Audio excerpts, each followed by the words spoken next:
Hello, everybody. My name is Kirk Kilgrave, and I'm here with my first edition of the Kilgrave Corner. Before I introduce my guest, I'm going to give everybody a little bit about information about the show. It's where horror authors talk horror. And unlike a lot of podcasters, I'm actually not going to have, at least now anyway, maybe in the future, but I'm not going to have like music in the beginning. I'm not going to have, advertisers. I'm not going to have graphics and so forth, just because I find it kind of annoying. So I'm going to try to ignore all that stuff and just get right and just jump right into our guest and talking horror basically. So my first guest ever on the show is Boris Bacic. He comes from Serbia in Europe, whereas I'm here in Chicago, Illinois, in the States. Boris, welcome to the show. Thank you. It's great to have you. It's great that I'm the actual first guest over here. That means the next ones are not going to have to try too hard to beat the standards. So this is Exactly. a good Yeah. thing. Yeah. Sounds Also, good. yeah, thanks for pronouncing the name of the country right. I've been told I was from Syria, Siberia, so thanks for Huh. that. You're welcome. Yeah. So one of the reasons I wanted to have you on my show is because a few months ago I saw one of your books. I'm gonna put it on the screen here. Mhm. The Door, which is an awesome cover. If you Thank guys you. haven't read this book, you really should. When I first started reading it, I was kind of not necessarily scared, but I was kind of claustrophobic because for those of you who haven't read the book, the first prologue and the first page, this woman opens a door and she walks inside and it's completely dark. And it's her traveling through this room. We don't know how long it is, how big it is, what's in there. And she continues walking further away. The light continues to dim and she has no idea where she's at. I felt claustrophobic while reading this, and that was great because I hate feeling claustrophobic in movies and so forth, but it really ratchets up the suspense, the horror of, looking thinking this woman, I'm looking back and the light keeps dimming and I have no idea where I'm going. So what can you tell me about what made you, come up with the idea of starting your book with that?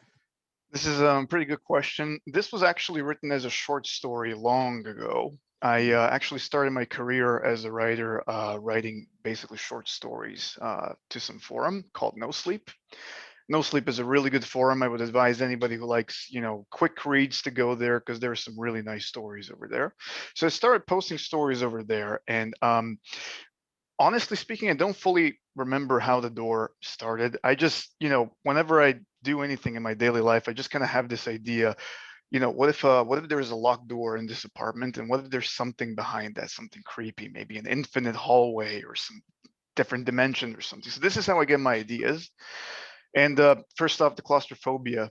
I think this is really great because that's exactly the kind of effect I was trying to achieve, among Awesome. the other things. Awesome. Yeah, the claustrophobic feeling. That's one thing. The second thing is that I think there's a lot of the unknown when it comes to writing the occult and any kind of paranormal stuff. I'm really into this stuff, especially because when you're writing this, you don't necessarily need to use 100% logical explanations and anything to write that. You can just kind of leave that fear of the unknown and just let the audience decide what exactly happened.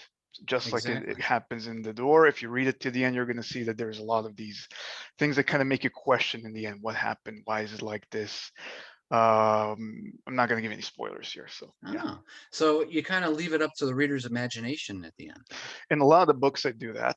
I leave like an Oh, open-ended final chapter which kind of lets the people decide. I do have in my mind what is the actual ending and so on, but I do leave it in a way that I want the people to really think about that. You know, just like it was for my book, The Radio Tower.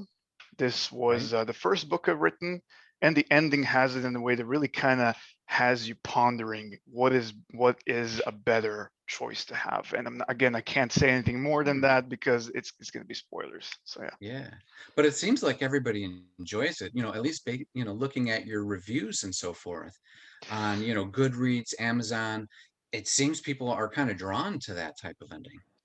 I'd like to think so.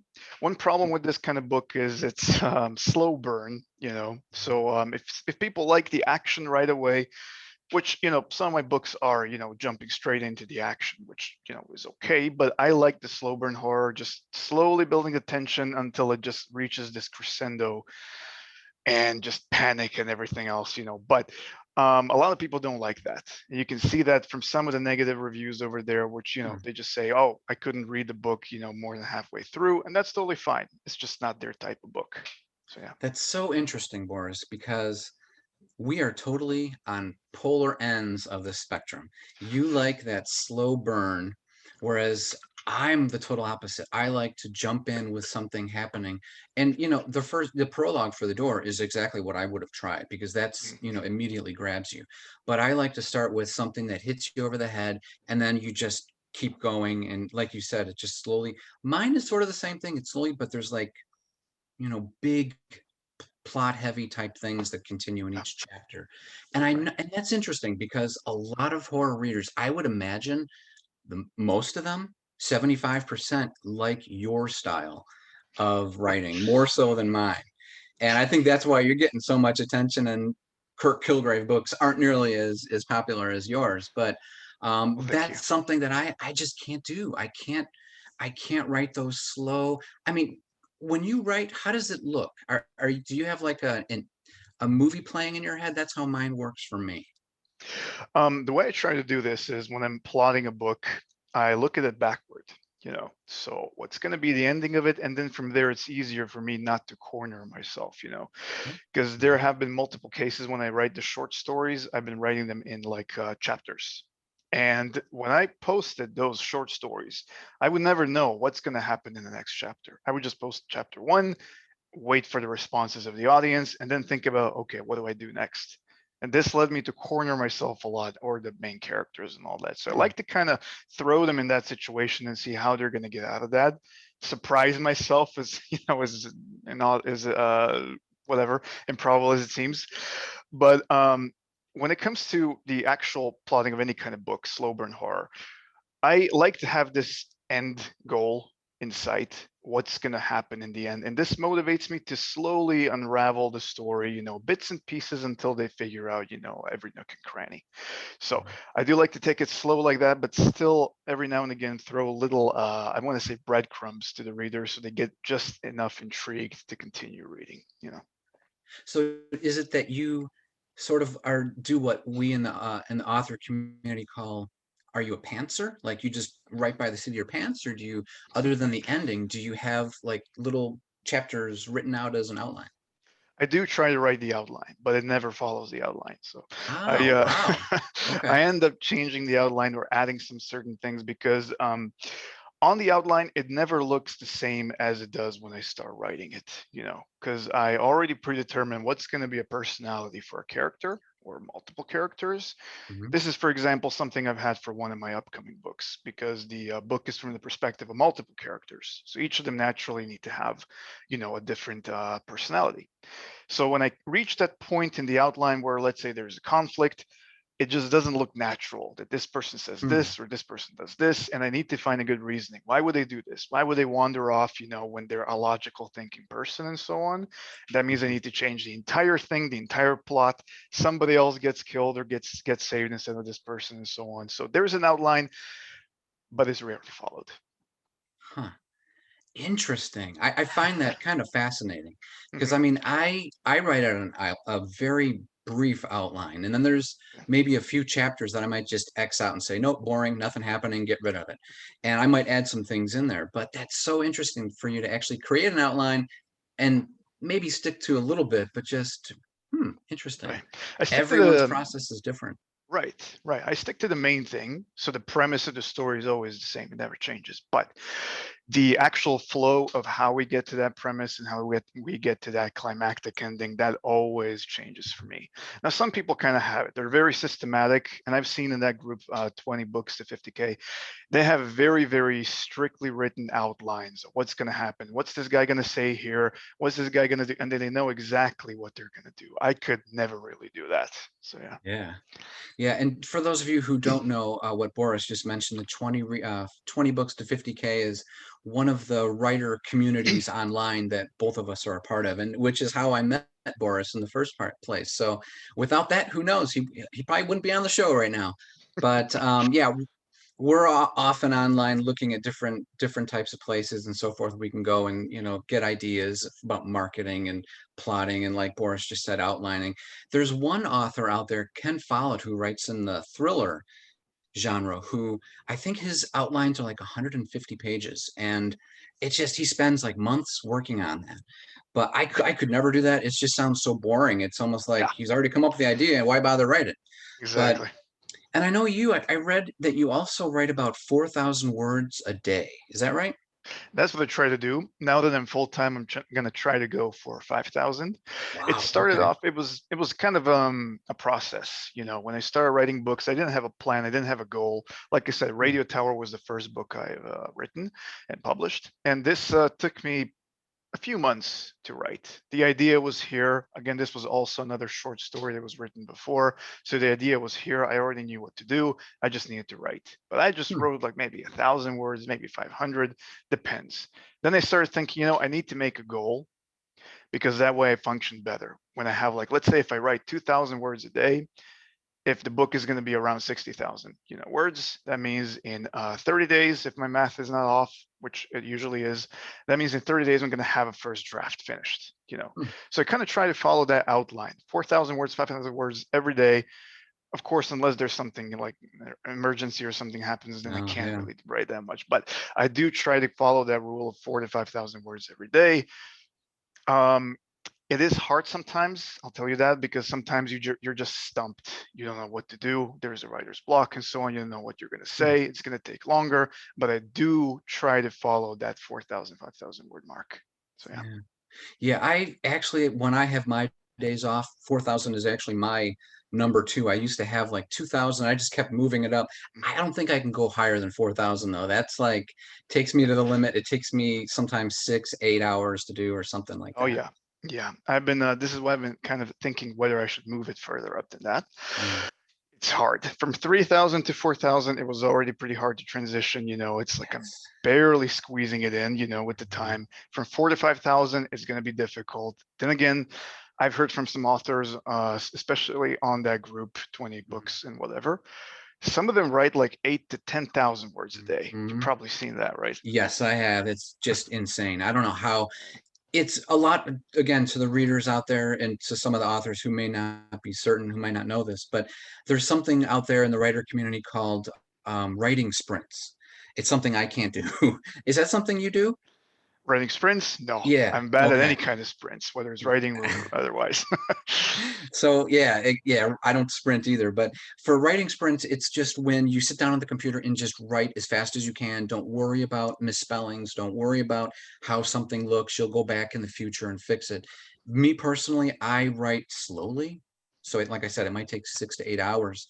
That's, including lunch and taking the dog out to go to the bathroom and that sort of thing. But Right. yeah, 4,000 is, once I hit that limit, I'm like, whoo, you know, it's the Usually I'm end. like that at the end of the day, so I know the feeling.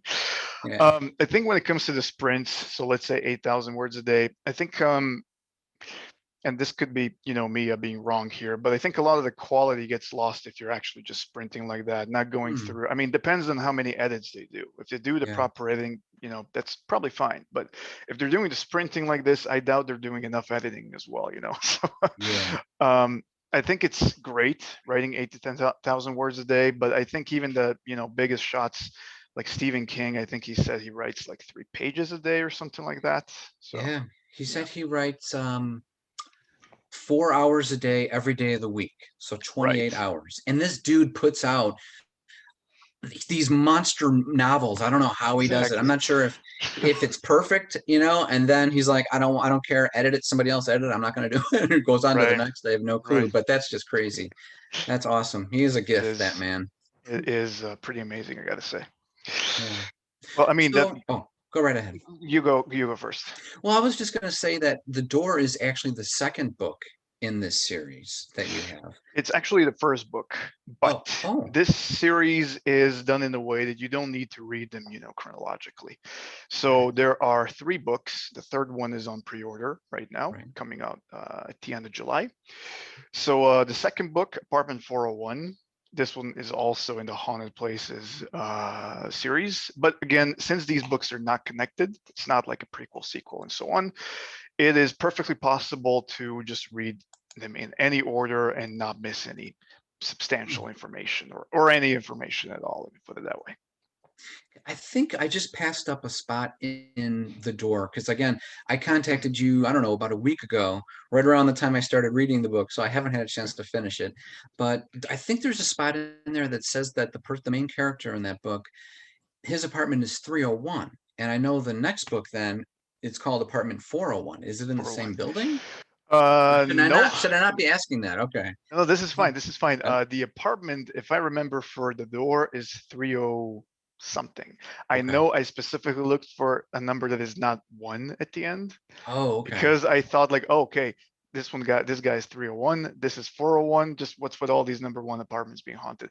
But I can tell you that the books are slightly connected. So the agency, which actually got the apartment for the Oh, main character, they right. also appear in the other book, Apartment 401. So there's some kind of subtle connection over there, which is not going to be like in your face, like, that you're going to know about it, but there is going to be a little hint that's going to make you go like, oh, I know that from the other book. I love that in fiction, especially when there's series, that there is some kind of a connection. There's this thread that goes through that. I Right. don't know. I mean, you sometimes you wonder when you look at series. So, for instance, in like the romance genre, there might be the main characters, and then in the second book they might appear again, but it's their Yeah. sisters or brothers or so forth. And I'm Right. often curious about in the horror genre, a lot of us authors will come up with a series. So I'm always wondering, like, what's that link between book one and book five? Is it a general transition for the same character? It seems like in yours it's not. So for her home, I'm just really curious to find out what that's all about. Of course, I won't, and nobody else will find out until the end of July, but Right. intrigue Right. is good. Yeah. Well, all the connections I make in the books, I've never written an actual series, which is like in those, groups where they really just kind of advocate for the series because they say they sell so well. I don't like to write that kind of series, like with cliffhangers and then, writing a next book and so on. I'm just not into that. So all the books that I write, they're like pretty much standalones, even though they're in the same series. They're even in the same universe.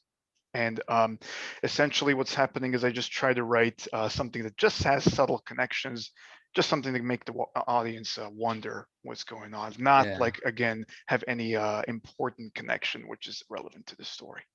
All right.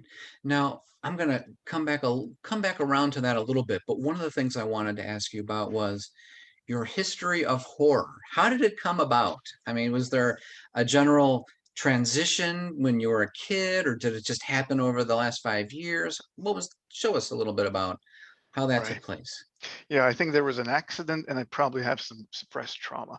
No, I'm just kidding. There's nothing like Oh, that. I think it started when I think back. I've always been fascinated by horror, but I think the first movie that really scared me was I think it was called Martians. And this was about these aliens that come to Earth and they start vaporizing everybody with some laser guns. It's an old movie, and I was a kid back then when I watched it. That really terrified me, these aliens. And ever since then, I just kind of had this sort of fascination with the scary stuff and all that. I was scared, but I also found it really fascinating. So I just kind of slowly transitioned there from watching movies into reading some short horror stories, then some books, with Stephen King and so on. And from there, just kind of grew more and more. It's not just the horror, it's also the mysteries of it.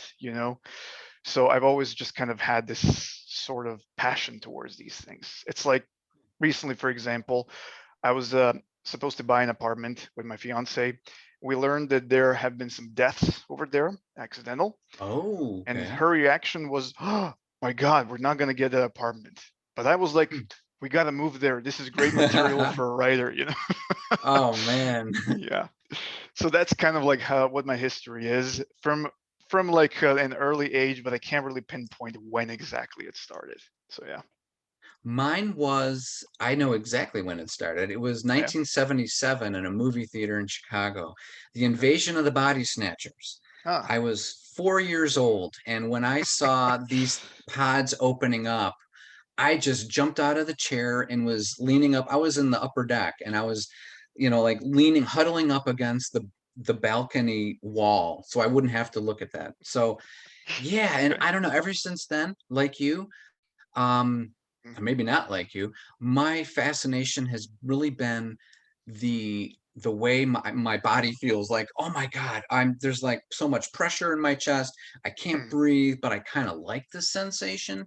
Right. I don't know what that's about, but I just love it. So that's why I Exactly. love reading these books. I love watching the movies and TV shows. And I'm guessing that all Yeah. of our readers like that same sort of thing. So we're both Yeah. not crazy here, I'm guessing. I think I've been reading a little bit about that recently. Somebody said they call that sedentary adrenaline junkie. So Huh. basically, you like that feeling of being scared, it gets your heart pumping and all that, but you don't want to get out of the chair and just do something dangerous like bungee jumping or whatnot. So I think probably that's what we are, sedentary adrenaline junkies. That's couch potato Couch adrenaline potato junkie, junkies. adrenaline junkies, exactly. Yeah, it doesn't Yeah. sound as awesome as sedentary, but Well, I'm gonna use that from now on instead. But yeah, all funny. right. When somebody asks you what's your hobby, well, sedentary or couch potato adrenaline junkie. So yeah. That would be like, huh? What's that all about? All right. So one thing I wanted to ask you was, since you're also into horror, any kind of specific subgenre or something that you're into, what kind of things do you usually write? Because I haven't really had time to look up your books. I'm sorry about Yeah, that. yeah, no worries. They're out there. Um, yes, that was a question that I was going to ask you, so you'll have to turn it back around on you. But yeah, there really is a certain subgenre that I love the most, which is the haunted house subgenre. Yeah. And it's every single one of my books has been a haunted house, either mystery or supernatural horror novel. And I really try to kind of make a half and half type thing. So I've Yeah. written two um series, like trilogy, or four in a series, or maybe five depending on how this newest one's going, but those are more haunted house mysteries with some heavy creepy elements. The other Okay. ones are just more flat out supernatural horror.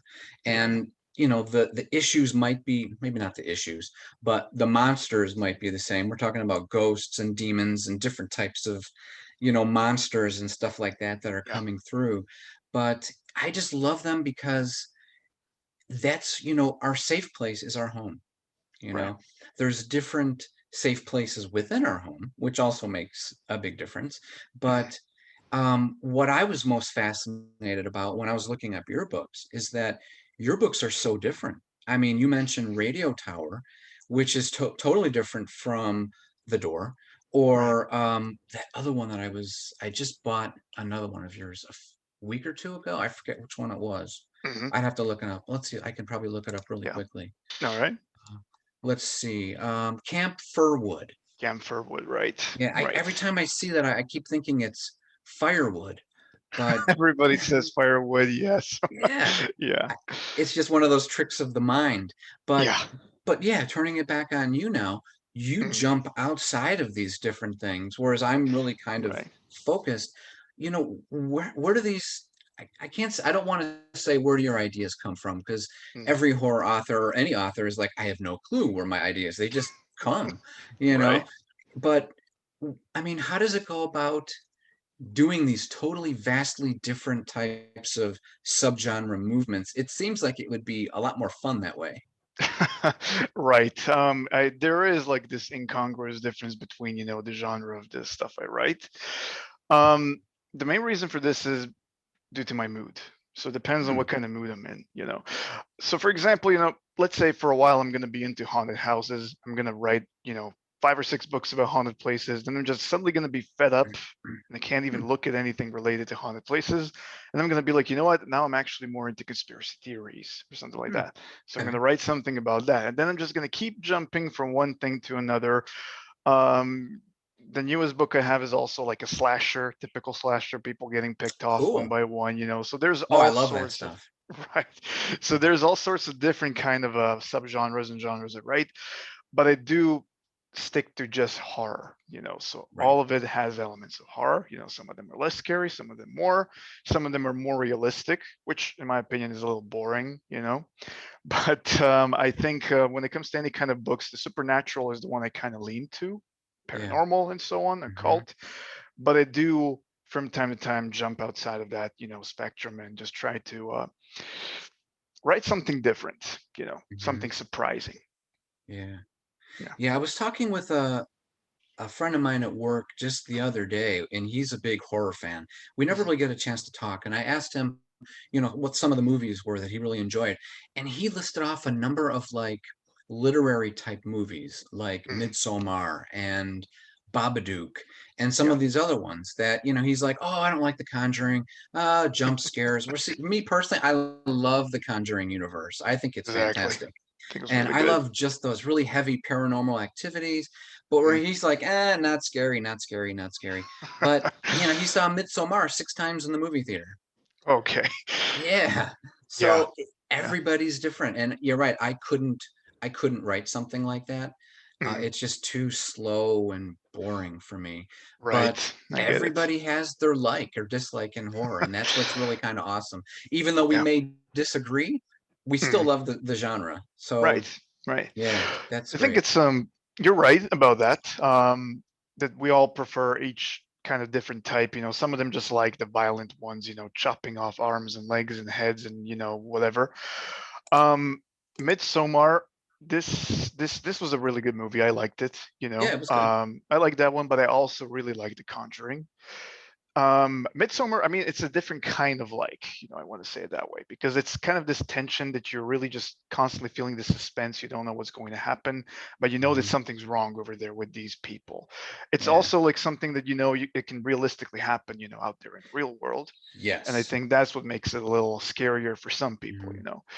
But for the occult, for the paranormal, this is why I also like The Conjuring because you never Hmm. know what to expect. Is Yeah. there going to be like a ghost hanging on the ceiling just waiting to jump on your head? Yes. Is it going to be in your closet and so on? And this is like Hmm. what I really like about the occult as well. That, you know, Hmm. just as the realistic part of it can be scary, I think the paranormal can be just as equally scary. So yeah. Yeah, there's always, room for everybody, but I totally love, the idea of opening a door, like you said, and something jumps out, or Right. it's you hear something in there and you go over and open it and you don't see it and you turn around, you start walking away and the door starts opening. Like, oh man, Hey, I think I just created a scene in my next book. You can't use you got it. to write that down immediately. Yeah.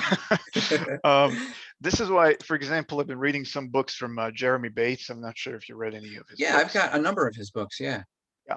So I think he's a really good writer. Some of the Hmm. books are really great. Like Mountain of the Dead was really good, in my opinion. One thing that I don't like about his writing, though, is there's not enough jump scares and scenes which are going to just make your hair stand on the nape of your neck, you know. Huh. Um, a lot of times it also ends up with nothing supernatural happening, but rather like ping ponging us into thinking, is it supernatural? Is it something normal? Is it supernatural? Until you actually realize it was just in your head the whole time, or in the character's Hmm. head. And I kind of like it's a letdown for me, you know, to have nothing supernatural when it's like a killer. I just immediately just lose my interest. So Huh. ghosts and all that just kind of intrigues me more rather than just a killer who's going to be there and slashing people up. I like that you mentioned that because sometimes I think for us authors, it's difficult to not criticize another author's work because we Mhm. respect it. You just said he wrote some really good stuff, Yeah. but if you read some of my books, whatever, there might be some parts you're like, yeah, let down. It so much suspense, and then Right. something like that. I wouldn't be offended. I think it's important that we kind of admit that so we're not tearing each other down, but more like, Yep. we all have these likes and dislikes in horror. Right. Right. And that's something that's perfect segue to my next question. What is it in horror? Are there any aspects of the horror genre that you dislike or even hate? First thing that really irks me is this is the typical cliche, and which is running away from the killer and tripping and falling constantly. this is like in all the movies, you can see it happening all the time. There's always something going on. Of course, this is just here to create suspense, but it's just more annoying sometimes when it's suspenseful.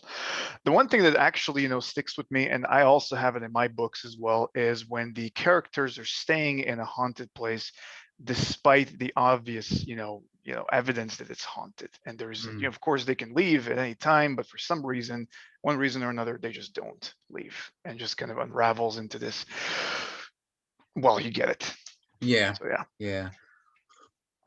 It's one of those things where in some of my books, I've had to make it very obvious. So, like, for instance, The House of Madness.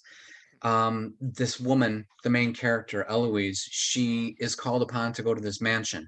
And it's actually, there's a flood going all around her, and she has to drive up this big hill to get to this mansion. So basically, everybody down below is flooded. She can't leave. She can't go back because the streets are closed, and there's police monitoring and moving people. There's, you know, canoes going by in the river and stuff Yeah. like that. You really have to kind of, try to put it a different way. So you just can't leave. And Right. that is a good point. I mean, if you have to have, and the audience, I think the readers are kind of willing to go along with you because it is horror. When you're talking about ghosts and demons and stuff like that, monsters, you sort of have to suspend some of your disbelief, but you also can't make it too obvious. Like, he just jumped out at you. You're not going to leave? I mean, it could be money. You don't have any more money. That's what a lot of, Yep. a lot of places do. And that's Hmm. understandable. I Yeah. mean, we don't have as much money as we'd like. That goes for pretty Right. much everybody, unless Right. you're, Bill Gates or Warren Buffett or something like that. But Yeah. the one that I have that I really hate, and I saw it in a Mhm. movie over the last weekend on Netflix called Awake. It's like a post-apocalyptic thriller. Okay. And the main character or somebody in the film stabs somebody or hits somebody and knocks them down and they're bleeding. So they do it once and then they run away. And I'm like, no, get back over there. Start stabbing him over and over again. Just really make sure this guy doesn't come after you because Right. he's going to come back. Exactly. So That yeah, is, yeah, whenever somebody is left alive, or if they, let's say, fall into a pitfall and you don't see the body, it means they're going to come back. So yeah. yeah. Yeah, except in Halloween, right, where she stabs him, the original, and you see she's just the camera is on Jamie Lee Curtis for like 45 seconds, and then all of a sudden you see Jason just rise on the background. That is so awesome. That's you mentioned Right. those like slasher films. Uh-huh. That's probably one of my favorites. Do you have any favorites in that genre? I'm kind of on the fence between Friday the 13th.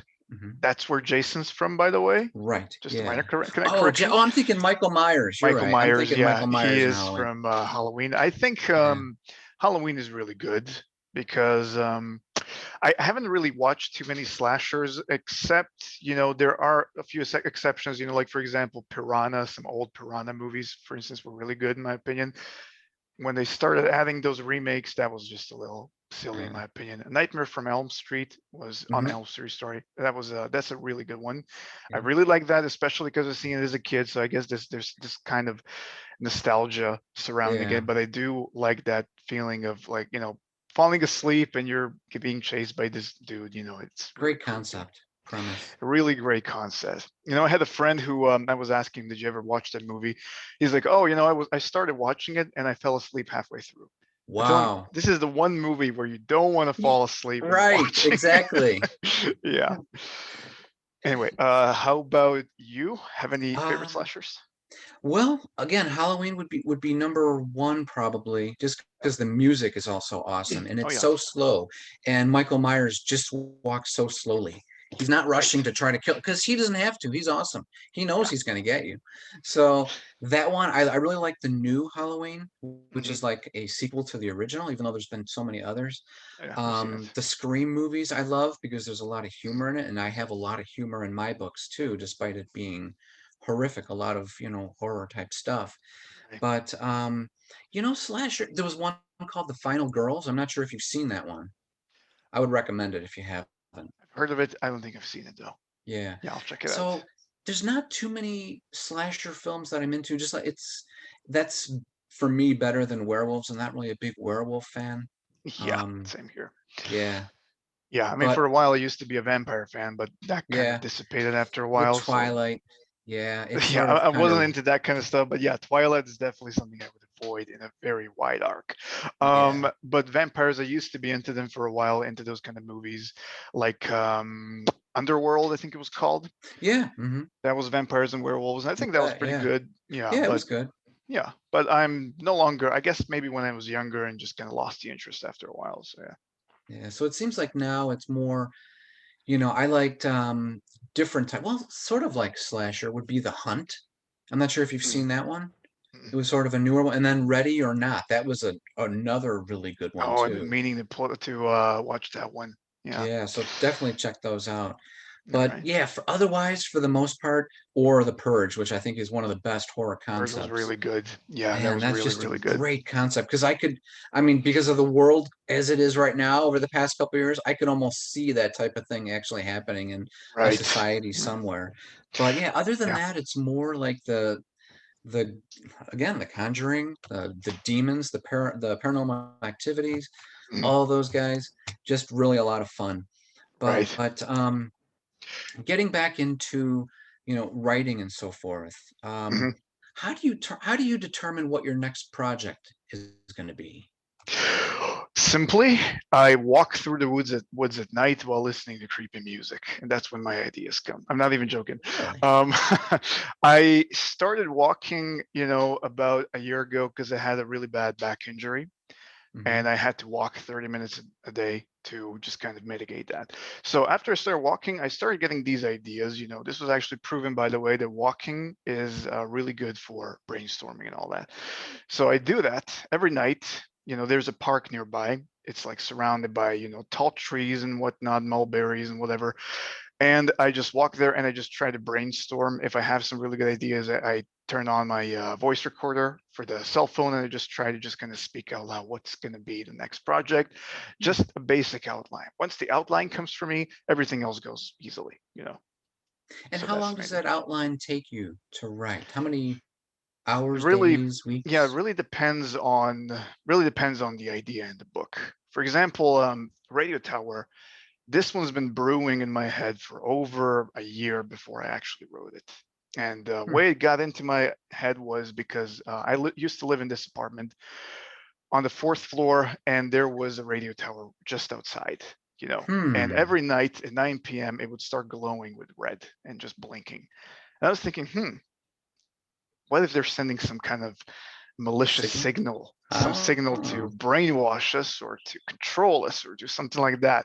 yeah. And of course, when I told people, they said I was crazy. But eventually, this kind of like slowly, every night I looked at that tower and slowly just bits and pieces started coming into my mind and I started building, Hmm. until it was a full picture. It was kind of like, the connecting of the dots, you don't see what you're getting until you fully connect them and then you look backward. So that's kind of Right. what it's like for me. But Huh. some of the ideas, they come quickly. I just already have this idea. Okay, a plane crashed. There's a creature in the woods, and it's going to be killing them one by one, which is my next book, by the way. Oh, Not awesome. that it matters, but some of them are simple like that, and I can just kind of develop the outline very quickly, just a matter of days. But for some of them, it takes months of thinking, thinking, thinking, and then just Wow. suddenly it comes to me, and then I start writing the outline. So yeah. Wow. First off, I love the idea of a creature hunting down people. Mm, That's like one of my favorite, not a genre or subgenre, but more of like a okay. concept. All And right. I realized that I happen to do that too. Nice. Not a monster in the woods, but I won't use it. Mm. It's never been done before. Yeah, I'm not of giving you a hard course. time. I'm just like you could do it like a million times that story, Right. and And it's still going it's to be going to be good fresh as and long all as your that. Yeah. execution is good. Definitely. Exactly. Exactly. So, have you read the book The Hex?